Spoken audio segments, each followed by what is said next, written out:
দাঁড়ি পারলে ওজন হয়ে বিক্রি হচ্ছে আলুর দাম। গরম গরম আলুর দাম ও ঝরে ঝরে পড়ছে। কি আলু গো, টানেনি রসটা?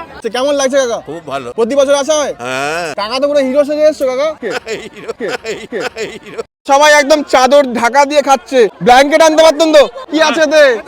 জিলাপি আছে, আলুর দাম খেয়ে পেট ভরছে না? আলুর দম আছে, মুড়ি আছে, তেলে ভাজা আছে।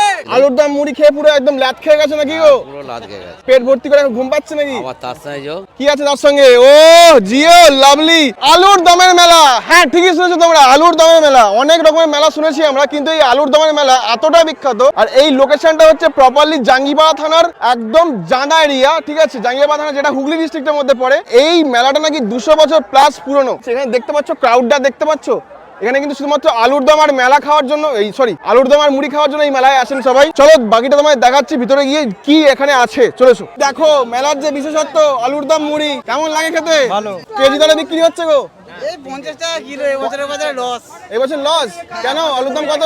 1100 টাকা আলুর বস্তা কিনেছি। 1100 টাকা প্যাকেট কিনেছো? আবার এই যে ধরো রান্না ফান্না এইসব ঝামেলা এত কিছু সব দেখো না। আচ্ছা এখানে কেজি দরে বিক্রি হয় কেন? কেজি ধরে না হলে তো আমরা লাভ করতেই পারবো না। লাভ করতে পারবে না? কি করে করবো? কি আলু দিয়ে তৈরি এটা? এটা নতুন আলু তো এবছরে। কি আলু? সুপার 6। সুপার 6। হ্যাঁ। দাম কম বলে নাকি গো? দাম বলতে একদম 1100 টাকার নিচে দাম দেবেন এরা। তাই? এতে কিছু করা যাচ্ছে না দেখুন, তাই এই হোক যাবে। কটা থেকে রান্না চাপিয়েছিলে আজকে? কটা থেকে রান্না শুরু করেছিলে? ভোর 4টে থেকে। ভোর 4টে থেকে? তাহলে বাসি তরকারি খাচ্ছ নাকি? কিছু করে নেই, এখন আর পারা যাচ্ছে না দিতে। আচ্ছা।